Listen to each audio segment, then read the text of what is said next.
Des centaines de proches, dont des célébrités, et autant d'anonymes ont rendu un vibrant hommage samedi à Cambridge à l'astrophysicien britannique Stephen Hawking, dont le génie scientifique et le handicap physique avaient fait une personnalité mondialement connue.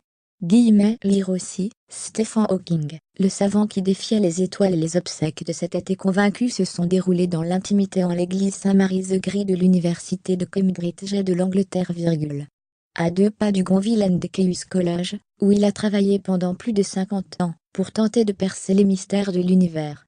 La foule massée autour de l'église a applaudi à l'arrivée du cercueil porté par 6 membres de l'université de Cambridge et recouvert de lys et rose blanc représentant l'univers et l'étoile polaire. La cloche de l'église a sonné 76 coups, un pour chacune de ses années de vie. Daniel Lee Oliva /AFP Stephen Hawking était une sorte de figure emblématique pour l'humanité. Ses réalisations scientifiques sont incroyables, tout comme sa capacité à communiquer avec le public, a confié à l'AFP le mathématicien néo-zélandais Mick Mellon, qui se trouvait dans le public. Il est une inspiration, a renchéri le professeur Cri Mafidon. Il était très humble, très modeste, mais sa pensée allait loin, très loin. Il a eu une influence majeure sur la façon dont la gens voient la science et le monde dans lequel nous vivons, a abondé l'avocat Trevor Angle à propos du scientifique qui avait réussi à toucher un très large public en vulgarisant ses travaux.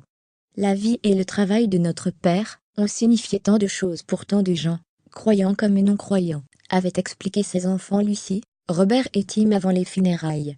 Ils ont voulu un service à la fois inclusif et traditionnel, reflétant l'envergure et la diversité de sa vie. Lire aussi, Big Bang, Trou noir, ce que Stephen Hawking a apporté à la science. Daniel Lee Oliva /AFP, une pluie d'hommages rarement égalée pour un scientifique parmi les quelques 500 par an. Amis et collègues invités à la cérémonie figuraient de nombreuses célébrités, dont le guitariste de camp et astrophysicien Brian May, et sa femme, l'actrice Anita Dobson, la mannequin britannique Lily Cole, diplômée de Cambridge, et la productrice de cinéma Barbara Broccoli.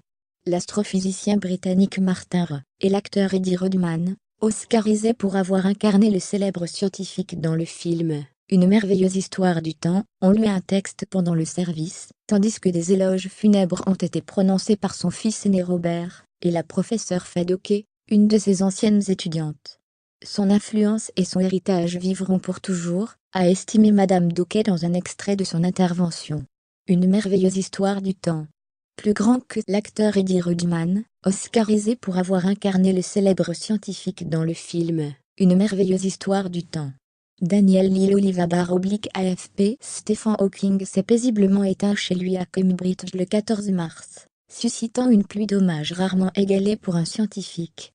Des milliers de personnes ont signé le livre de condoléances ouvert après son décès.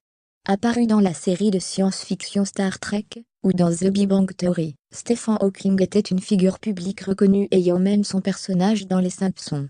L'astrophysicien avait défié les prédictions selon lesquelles il n'avait que quelques années à vivre, après avoir contracté très jeune une maladie neurodégénérative paralysante, la sclérose latérale amyotrophique SLA ou maladie de Charcot, diagnostiquée en 1964. La maladie l'avait progressivement privé de sa mobilité, et confiné dans un fauteuil roulant. Il était presque complètement paralysé, et incapable de parler sauf à travers son emblématique synthétiseur vocal. Mais dans ce corps distordu par la maladie résidait un esprit extrêmement brillant. Henry Nicole /Reté aux côtés de Newton après les obsèques privées, un hommage plus large sera rendu à Stephen Hawking le 15 juin, lorsque ses cendres seront inhumées à l'abbaye de Westminster, à Londres, un hommage réservé aux plus grands, aux côtés d'un autre géant des sciences, Isaac Newton. Né le 8 janvier 1942, 300 ans jour pour jour après la mort de Galilée, Stephen Hawking était devenu, à l'âge de 32 ans, l'un des plus jeunes membres de la Royal Society, la plus prestigieuse institution scientifique de Grande-Bretagne. En 1979, il avait été nommé professeur de mathématiques, un poste qu'avait occupé Newton, à l'université de Cambridge, pour laquelle il avait quitté l'université d'Oxford, afin d'étudier l'astronomie théorique et la cosmologie. Daniel Lee Oliva /AFP